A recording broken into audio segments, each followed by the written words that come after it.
Okay, so we're gonna do our work here. We already made the attrition summary, but it's just a beginner level or intermediate level. We need to just upgrade that. So for that, I introduced this chapter to a video. Okay, so let's open the terminal here and let's just resize the pattern and let's place things correctly. So afterwards, let's start.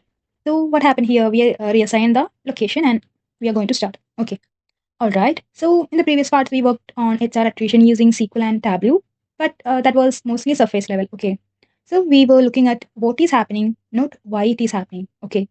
So in this video, we are going to take it a step further and approach this file. This like a real data analyst.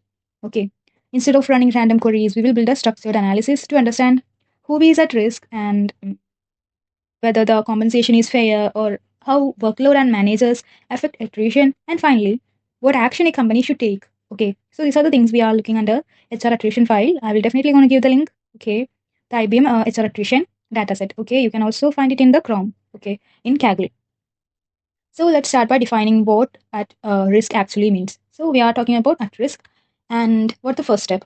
The first step is we define the risk because we can't analyze attrition properly if we don't define who is likely to leave. Okay, so we are gonna do the first step as define the risk. Okay, after writing the query, should I show you or just should I start?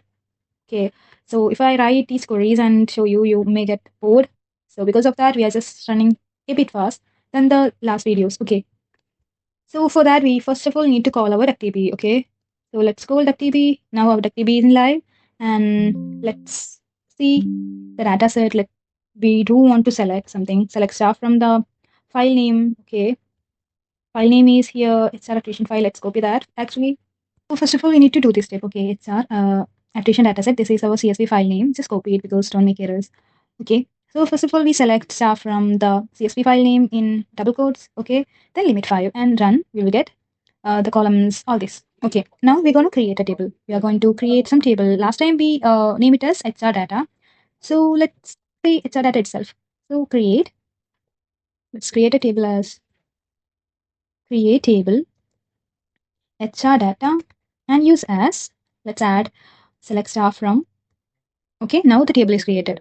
Then ask for show tables. You want to see the name of tables. We have HR data here, and let's select that like select star from HR data, and let's say limit as 5.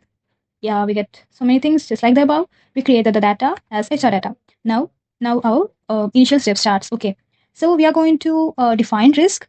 For that, we need some of the things. Okay, and we are working with. Okay, yeah, it's maybe a bit complicated, I know, but don't worry. We are going so slowly, and we are typing code together, and we're gonna make it. Okay, so like I said, we are following the part 3, and we are just developing this. So we start with. Before that, let's describe it's our data. So these are the table names. Okay, I show this because I just want you to know how many tables, which are the tables we use here, and what's the use of all these tables. Okay, we don't really want all these tables, right? There are a lot of tables, about 6 columns and 35 rows. Yeah, 35 is a really large number. Okay, so we don't want 35 tables or columns actually, but we need things from this. So we are going to sort it out for risk profile. Okay, as we are working with employee risk profile, how what all we need? As I said, it's a employee risk profile. So we definitely need the employee number. So it's directly related to the employee and the department which the employee work, their job role, and the attrition level. Also their monthly income, it's risk level, right? And overtime. Also we need some total working years. Like here we may see total working years, and we can also find the relationship satisfaction. Okay, so we can know whether it is because of unsatisfied behavior of the other colleagues or not. And we can also take years of the company. So we almost said about 8 columns. Okay, employee number, department, job role, attrition, monthly income, and overtime. Overtime should be here, and total working years like here. Then years at the company. You can see the relationship satisfaction, all this. Okay, so let's start with the width. Okay, so first of all, I'm starting with width. Let's go there. Start with width. We are naming something. We are naming it as employee risk profile, and let's say it as profile, and it is as we're giving as because we are we are going to create the employee risk profile using the column names as I said because it directly related to that. Okay, so let's start from select. We need to select the employee number, find the employee number from here, just copy that because we don't want to write everything, or we just can copy paste things, right? And department, where is the department? Okay, let's copy the department, and then job role. Then let's take attrition, then monthly income. After all, let's take overtime. There is overtime, as I show you, and total satisfaction. Let's total working years. It's a larger one, so it's copy paste. And then let's take relationship satisfaction. It's that provided here. Then let's also take years at the company. Okay. Now we took whatever we want. Okay. It's also a job satisfaction. Let's took that too. Okay, and let's place it before this piece. Okay. So these are the things we took. Okay. The order is really necessary because it's needed. It's really, really needed. Okay. So we are keeping this order and we are making case. Okay. We are going to make a condition that when the monthly income is less than 45,000 or 4,500 and the over overtime equals yes, use single quotation because it may create error. Okay, then let's call it as critical risk. Okay,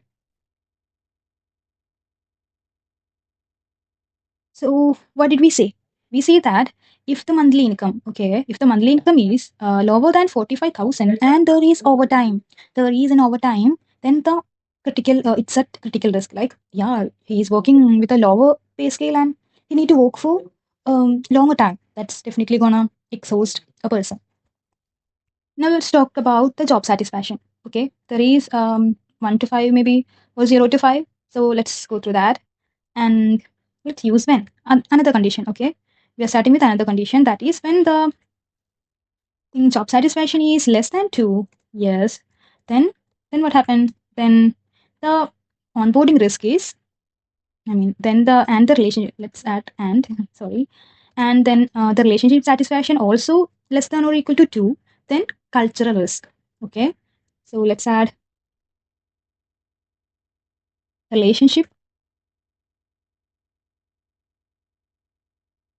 is also less than or equal to 2. Then we can call, then let's say it as, then it says cultural risk. Okay, now we have another one more thing. Okay, like when the years at company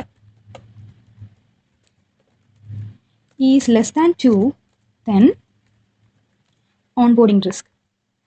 So everything has a risk when it comes when it's getting lower number of ages, lower number of things, or while you are having lower number of pay scale, there are lots of risk. Okay, so this is the current scenario. Else, let's say stable. Okay, and end as unlucky, risk, and category.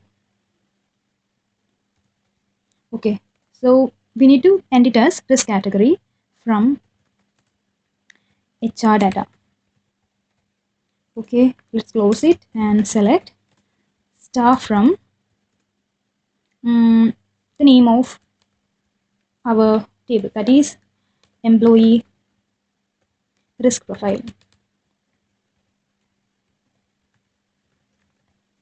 Okay, so this is the thing, and I don't know whether there is a yeah, we really had a issue because we didn't add comma.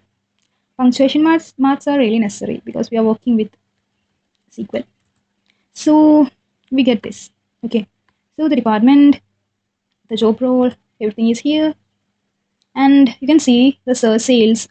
These are the top ones, like top 5, And the first two are stable, like sales and research element is almost stable, and critical also one is stable. So here we are tagging employees into meaningful categories instead of just looking at attrition after it happens. We are starting to predict it, and that's big shift. What basic? That's not a basic analysis. It's like a big shift from basics to high level. Okay, here we are predicting the risk level.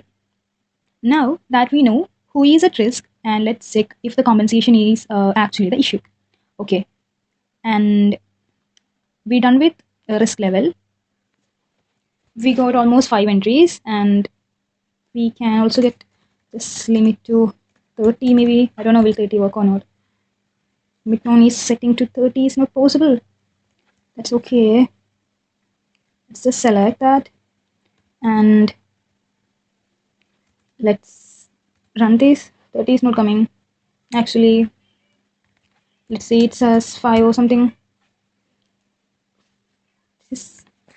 It happened because we really didn't create that. Okay, here we are just making it for a temporary position. Because of that we use the width, and while we just do like select stuff from this way, it won't work. Okay, so let's move to the part 2, that is salary vs role. Okay, one mistake most people make is this: